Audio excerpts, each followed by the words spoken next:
Here's something new. The Department of Justice now pushing to limit legal protections for social media giants like Twitter and Facebook and Google to hold them more accountable for how they police their content.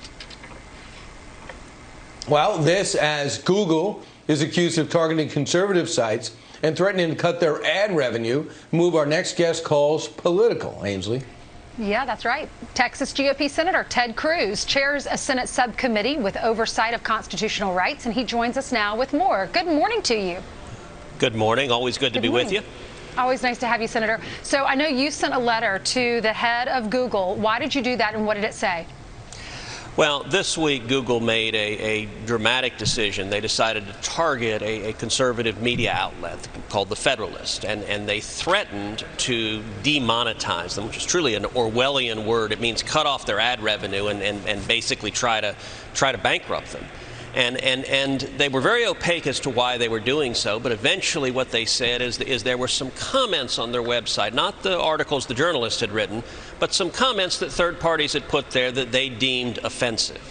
And that's why they were going to demonetize the Federalist. Well, I sent the CEO of Google a letter asking for the internal communications, the communications with NBC, who is the one who asked Google to do this, and in particular pointing out that the standard that they're claiming to apply, they don't apply fairly and across the board. I listed about a dozen left-wing websites, all of which have comments sections, and none of which apparently are being policed or having that standard applied.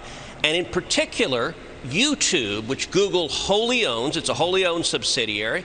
You go there any given day, you can see lots of comments that are offensive, that are profane, that are racist. And so I inquired, is Google going to give the same 3-day notice to YouTube or demonetize its subsidiary? I think their conduct is censorship, and it also violates the antitrust laws because Google is a monopoly and they're leveraging their monopoly power to favor YouTube, which they own, at the expense of their competitors. No doubt, Senator, they are a monopoly.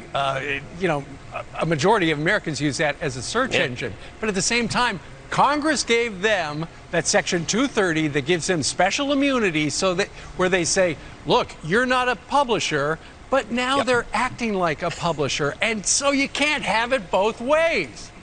Yeah, no, that's exactly right. Section 230. So big tech gets a special immunity from liability that nobody else gets.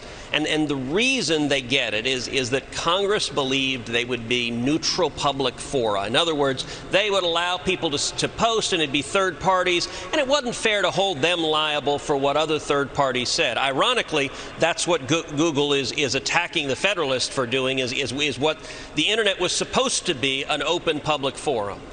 Big tech, and in particular Google, Facebook, Twitter, and YouTube, they've made a conscious decision. They're not going to be a neutral public forum anymore. Instead, they're going to censor, they're going to shadow ban, they're going to silence the voices they disagree with. They're silencing conservatives and amplify the voices they agree with. And if they do that, there's no reason on earth that Congress should give them a special immunity from liability that nobody else gets.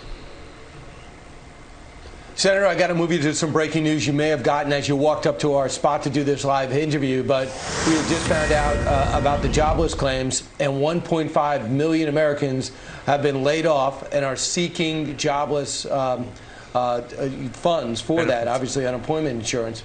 11th straight week, for the 11th straight week, we're seeing that increase. Last week the number was 1.54.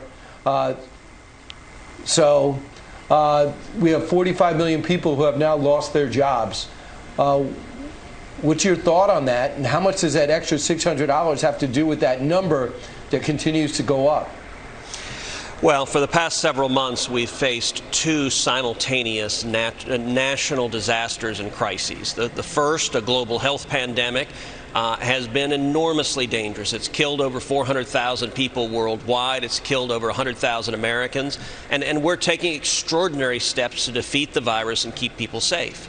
The second crisis is an economic disaster, and that disaster, it's now resulted in over 44 million Americans losing their jobs. This is unprecedented. We have not seen this in our lifetimes. The last time the country saw anything remotely like this was the Great Depression. And this economic challenge is caused by government. It's caused by the policies government put in place to try to stop the pandemic. We've got to overcome both of these crises. We've got to defeat this pandemic, but we've also got to get the economy moving. And I am leaning in hard in Texas and across the country, saying we need to reopen the economy. We need to let small businesses open. People need to be able to provide for their families, provide for their employees, open up and do business. We can't strangle the economy that gives everyone a chance at the future, at savings, at hope, at saving for their kids. We've got to, now, it doesn't mean we open willy-nilly. We need to be smart. We need to exercise sound science. We need to use social distancing where appropriate, wear masks where appropriate.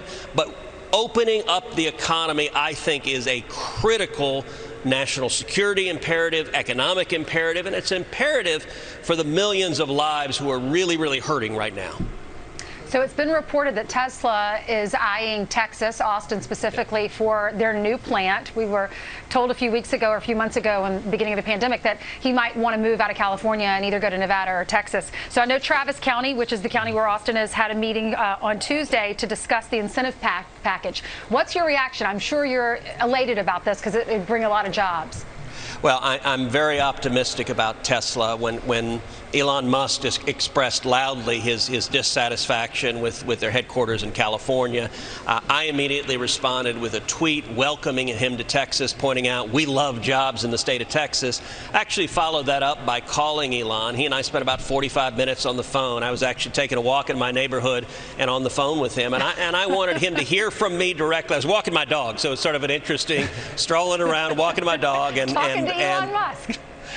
Well, and telling him, come to Texas. We love jobs. We don't have the crazy lunatics you've got there that'll shut your factory down, that'll drive up your costs. And let me tell you, I've got some. Elon already has significant businesses in Texas. SpaceX, which he also owns. SpaceX has a rocket launch facility down at the southern tip of Texas, which they want to expand dramatically. They have a rocket testing facility in McGregor, Texas, which is just outside of Waco. I've been there before. And so I leaned in very hard saying, Texans, we like innovation, we like entrepreneurs, we like jobs. Texas is the place to be. And I got to tell you, I am very optimistic that we're going to see Tesla move their headquarters to Texas, that we're going to see Tesla move a major factory to Texas, and that we're going to see a whole lot more good, high-paying jobs come to Texas, because we don't have the idiot politicians they have elsewhere that are killing jobs and making it harder and harder for small businesses or large businesses to survive. Right. You know, Texas did not have as onerous restrictions regarding COVID and businesses for the most part across the board. Now there are a number of stories out there that a number of these states like Texas and Florida, they're seeing a spike in the COVID numbers, but at the same time, they say the numbers, but the whole idea in the beginning was to flatten the curve and keep people from having to go to the hospital, and if they did go to the hospital, to manage the number of people in intensive care. At this point, the numbers may be going up, but the number of hospitalizations is not at the danger red mark. No, that's exactly right. And the objective of flattening the curve, we plainly achieved. We didn't want to see the hospitals overwhelmed. We didn't want to see, we all remember looking at what happened in Italy, where Italy, they have socialized medicine. That's actually one of the real signs of how badly socialized medicine works. And their healthcare system was overwhelmed. They ran out of the capacity to care for those with COVID-19. We wanted to avoid that, and I think we implemented a lot of steps to do that. Right now, Texas, we have had just over 2,000 deaths from COVID-19 in Texas. Now, that is 2,000 too many, and we grieve those lives.